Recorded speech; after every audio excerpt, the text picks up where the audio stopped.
Eh oui, vous allez encore devoir supporter ma tête, quelques minutes. Eh bien, bienvenue dans cette deuxième vidéo. Et...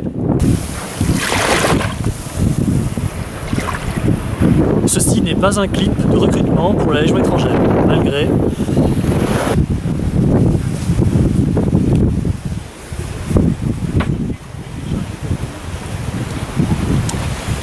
Et voilà. Donc je voulais vous raconter en fait la fonte du plomb. C'était une belle aventure. Donc je suis parti chercher à Jarry, donc la zone industrielle de Guadeloupe, 400 kg de plomb.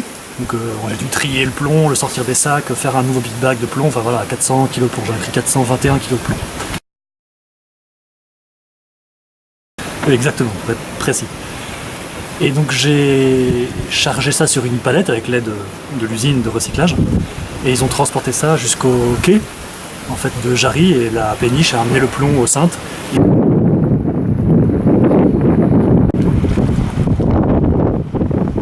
Et Alain, le charpentier, a amené le plomb jusqu'à l'atelier. Et en fait, bon, ça c'est la partie la plus facile. Après il a fallu le fondre. Donc je vais vous montrer en fait l'endroit où on l'a fondu. Bon, j'espère que vous m'entendez bien avec le vent, je me suis mis un peu à l'abri de l'atelier. Le grognard est juste derrière. Et je vous montrerai ça tout à l'heure. Et donc on s'est mis à fondre, on a mis 2 jours environ pour fondre le plomb, les 421 kg de plomb, en 5 grosses plaques. Alors, s'ils ont pris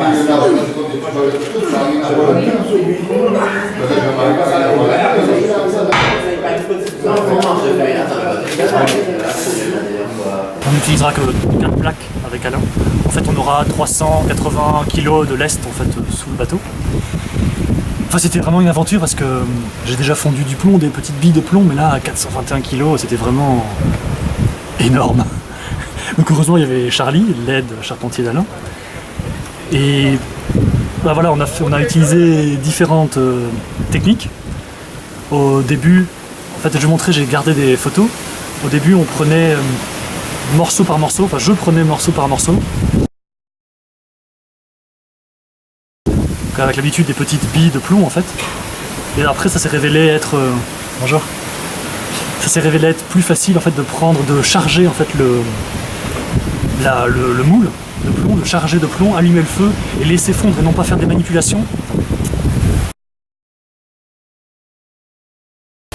Et non pas faire des manipulations à chaque fois, prendre des morceaux et mettre les morceaux au fur et à mesure dans le moule.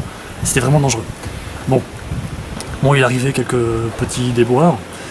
Au début de la journée, je me suis transpercé le pied avec un gros morceau de verre de cul de bouteille derrière le chantier. J'étais en claquette, enfin comme un imbécile. Et j'ai jamais autant saigné de ma vie, ce qui fait qu'il y a eu un flot de sang qui sortait de mon pied. Enfin, c'était vraiment une rivière de sang. Enfin, c'était hallucinant. Et j'ai mis mon pied dans l'eau, en fait, je me suis dit que l'eau salée, ça allait cicatriser, enfin, ça allait, comment dire, enlever les germes, en fait. L'eau salée, ça allait supprimer les maladies, enfin, voilà. Et bon, ça n'a pas fait trop mal, parce que bon, l'eau salée sur les blessures, mais la mer est devenue rouge. Épisode biblique, épisode de Moïse, quoi. La mer est devenue rouge, et il y a plein de petits poissons qui sont venus en fait. Donc c'est pas une légende, le sang, ça attire vraiment les poissons. Bon, heureusement, il n'y avait pas de piranha ni de requins, tu vois, j'étais juste dans la baie de Marigot, aux Saintes. Donc c'était sympathique. Donc ça, c'est le petit détail de début de journée. Mais surtout... en fait, il a commencé à pleuvoir, donc j'avais étendu le plomb sur devant le chantier, je vous montrerai aussi après devant le chantier, enfin pas sous la tente, mais à l'air libre pour avoir le plomb à disposition plus facilement. Il s'est mis à pleuvoir, donc là, bon, pas de problème, c'est pas grave, on avait allumé un gros feu, c'est pas grave. Et j'ai pris un morceau de plomb mouillé que j'ai déposé délicatement dans la masse de plomb fondu. Et ce que je ne savais pas, c'est comme quand vous faites la cuisine en fait, c'est que de l'huile bouillante, il ne faut surtout pas rajouter de l'eau dans l'huile bouillante. Et là j'ai rajouté du plomb mouillé dans la masse de liquide de plomb fondu et ça a créé une sorte de grésillement explosif comme ça, donc je me suis jeté de côté. Alain et Charlie se sont poussés comme ça, enfin deux bons pas en arrière. Et j'ai eu l'impression, en fait, j'ai eu quelques coups sur mon t-shirt, donc rien de très grave, mais j'ai eu l'impression que mon visage était constellé de plein de plomb. Enfin, bref, j'ai vraiment cru que j'avais perdu la moitié de mon visage. J'étais tout crispé comme ça. Alain et Charlie ne comprenaient pas, parce qu'ils disaient mais il a rien sur le visage, pourquoi est-ce qu'il reste crispé? Et j'étais vraiment crispé. J'ai vraiment l'impression d'avoir du plomb fondu sur le visage. Et je me suis dit c'est bon, je suis défiguré à vie, plus personne ne m'aimera jamais, je finirai seul, enfin voilà. Enfin, voilà, c'était... Bon, heureusement il n'y a rien eu, mais donc à partir de là on a décidé tous ensemble, enfin, et surtout Alain, une bonne idée d'Alain, de charger le moule de plomb, d'allumer le feu et de laisser tout doucement fondre et en faisant le moins de manipulation possible. Voilà, donc on a fait les 5 plaques, je vais vous montrer les 5 plaques. On mettra les 4, Alain mettra les 4 dans la quille. Donc voilà, le poids des plaques de plomb qui sont vraiment lourdes, plus le poids de la quille en contreplaqué. Le tout plastifié, il y aura un bon poids et voilà. Bon bah la pluie est là, comme quoi c'est pas toujours beau enceinte. Je vais vous montrer, en fait on est à l'arrière du chantier, l'endroit où on a fondu le plomb. C'est un peu le bordel, mais c'est normal. Stockage de bois et compagnie, c'est à l'arrière du chantier.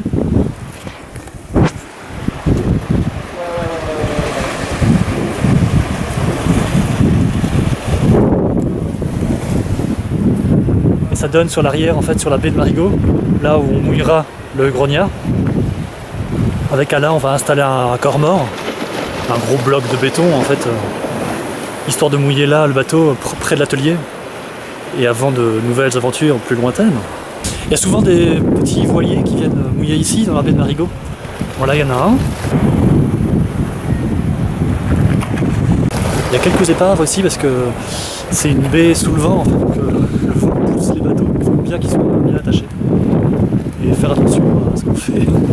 Et donc au milieu de la baie, je fais attention parce que je suis à l'endroit exact où je me suis transpercé le pied avec un culot de bouteille. Un cul de bouteille. J'ai pas envie de recommencer. Donc en fait, au milieu de la baie de Marigot, il y a le rocher qu'on a appelé avec Olivier, mon ami d'enfance, mon meilleur ami, le rocher Briscoque. Parce qu'en fait, pour sortir de la baie de Marigot, sortir de l'atelier, donc sortir de la cale, sortir de la cale du chantier, donc on met le grognard sur cale, bam bam, on le descend. Donc la cale du chantier devant le grognard, avec le chariot qui attend le grognard.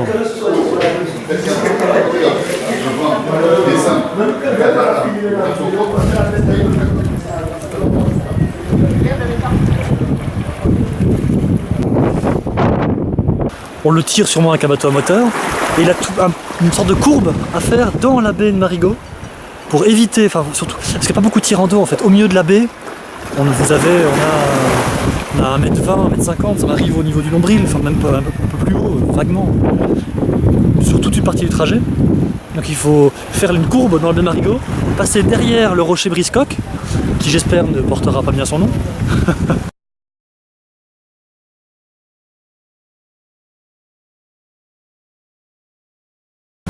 Merci Olivier.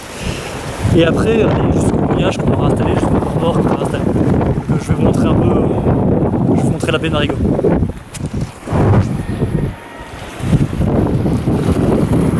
Donc, le trajet en fait, ah, vous voyez, tenez. Voilà, c'est là où sortira le grognard. Là où le Saint-Ouen, le jeune gars avance dans l'eau, vous voyez, vraiment pas de tirant d'eau quoi. Il y a quoi? Je vous dis, 1m30, 1m50, voilà, il commence à s'enfoncer un petit peu. Il s'enfonce un petit peu, vraiment rien du tout. Donc il faut partir de là et se diriger derrière le rocher Briscoque qui est là. Ah, il commence à pleuvoir. Le rocher Briscoque qui est vraiment au milieu de la baie de Marigot. Bon ben voilà. Que la chance et les dieux soient avec nous.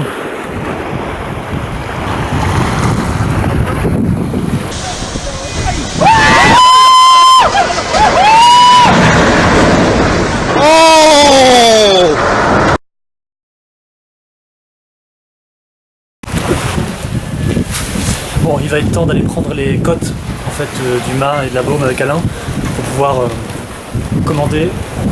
Il y a des pigeons qui passent, une escadrille de pigeons qui passent par-dessus. Commander les voiles chez Norse sûrement. Donc on va prendre ces cotes. Bloque ça avec toi. Quand tu chies, voilà. Ouais, là tu vas pas avoir le compte et tu vas donner 50 litres. Là tu es au niveau du mètre. Ok.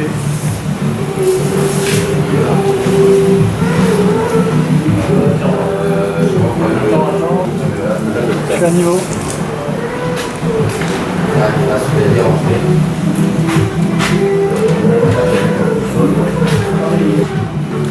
Allez. Là, devant sur le bouffé. Là, je peux pas comment le papier.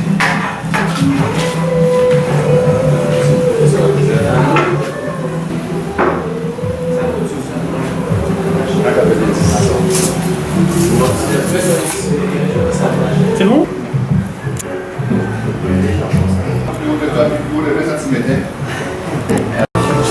Les mesures des voiles sont faites, donc la grand voile et le génois.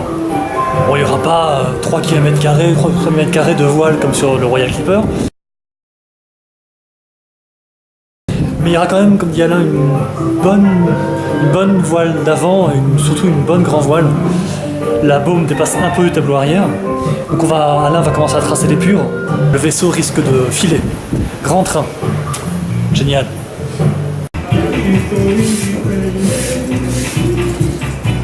On a pris les mesures avec la mesure du bouclier.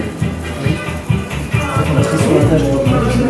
parce que le bouclier dépasse, mais il a fallu plutôt boucler la tâche. À un moment donné, il demandait de monter. Tu mets la tâche La tâche est sur le bouclier dépasse, mais regarde, si tu prends ça, tu le coupes. Et t'en écoutes.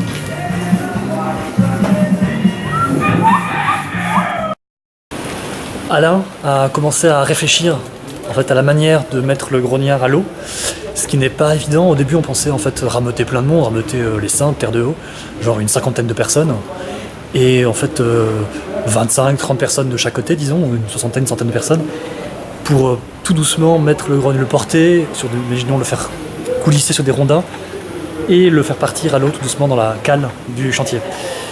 Mais Alain a raison, en fait, plus il y aura de monde, plus ça veut dire de choses à gérer, les gens parlent, bougent, on ne peut pas tout gérer, enfin c'est difficile à gérer. Donc il a pensé à une solution, une pelleteuse. Une pelleteuse au cintre. On hisse l'avant, la proue du grognard sur le chariot. On met le grognard sur le chariot avec la pelleteuse, et la pelleteuse, tout doucement, en fait, de façon latérale, le fait coulisser dehors et le met à l'eau. Donc même si on doit y aller à la vitesse d'une tortue, et même plus lentement, plus ça ira lentement, plus tout le monde sera rassuré, moi y compris et moi surtout. Donc voilà, c'est une solution qui me paraît simple, efficace et sûre surtout. Et sûre. Il est hors de question que le grognard, à la sortie sur la cale, érafle le bord en béton par exemple. Et là, on peut penser à tous les malheurs qui peut arriver à un bateau en bois ou quelconque bateau avec une éraflure sur son flanc. Je vous laisse imaginer. Le mât.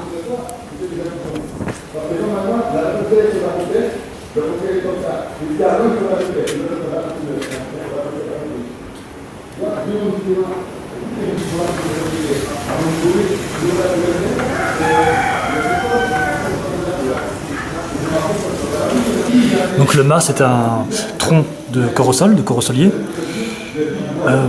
C'est des camarades à Alain qui se sont mis à 6-7 pour aller le chercher en Côte-sous-le-Vent.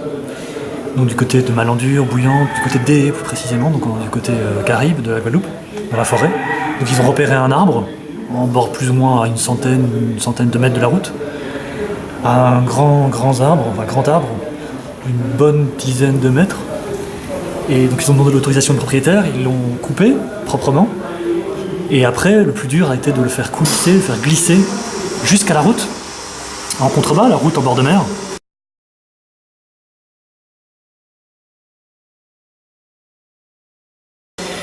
Et ils s'y sont mis à 6-7 personnes, 7 gars costauds. Parce que le mât était vraiment, le tronc d'arbre était vraiment lourd, quoi. Donc maintenant, heureusement, Alain a coupé le plus gros. Vous voyez, il a une forme bien carrée pour le faire sécher plus rapidement, plus proprement.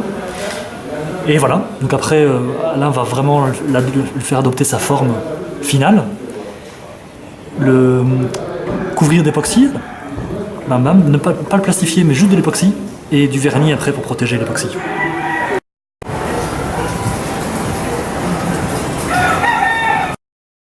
Et en tête de mât, bon ça a fait beaucoup rire les marins saintois, mais je vais acheter un étendard français, impérial, de 4 mètres sur 3. Donc en fait c'est vraiment une voile. Quand j'en ai parlé à Alain, il a fait mais en fait c'est une 3e voile sur ton bateau.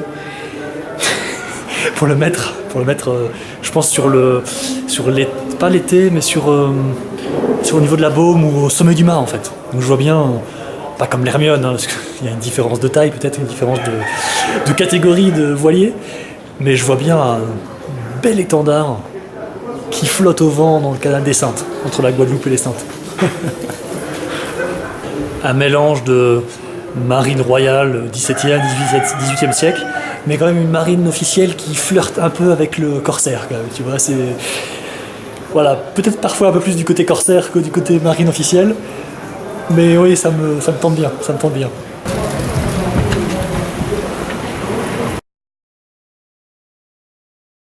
Il faudra que je commence bientôt à vous parler des futurs aménagements dans le grognard. Parce que pour le moment, l'essentiel c'est de le mettre à l'eau, voir s'il flotte. Ce que je pense, ce qui est faisable, parce que c'est du bois, donc forcément physiquement et moléculairement ça devrait flotter. Voir s'il est stable, ce qui devrait aller aussi, mais il y a plein de choses à vérifier quand même avant d'acheter du matériel pour m'installer vraiment à l'intérieur. Je pense par exemple à tout ce qui est cuisson. J'ai commencé à réfléchir, mais tout ce qui est une petite bouteille de gaz, enfin de toute manière au début, ce sera du camping plus qu'autre chose dans le bateau. Mais même si, vous avouez qu'une bouteille de gaz avec une boîte d'allumettes dans mon bateau en bois, mon grognard en bois, je sais pas, il y a quelque chose dans cette équation qui ne m'inspire pas vraiment confiance. Mais bon, donc voilà, il faudra que je vous présente un peu toutes les options pour le frigo, une sorte de frigo traditionnel en céramique, pour la cuisson, pour le logement, donc le hamac au milieu du carré. Et voilà. Mais là l'essentiel c'est quand même que Alain finisse, que le charpentier finisse de faire la quille, de poser les plaques de plomb dans la quille, de finir le gréement, le mât et la baume. Je vais acheter des poulies en bois, je vais acheter des cordages qui allient modernité et tradition, des cordages en chanvre avec une âme ou une dinéma sûrement. Donc voilà, les choses avancent petit à petit, je suis content. Et dans les prochaines vidéos, j'essaierai de commencer à vous présenter, à vous exposer un peu toutes les solutions de vie dans le bateau même. J'espère que vous aurez aimé cette 2e vidéo des moyens du bord. Et on se dit à bientôt, à très vite.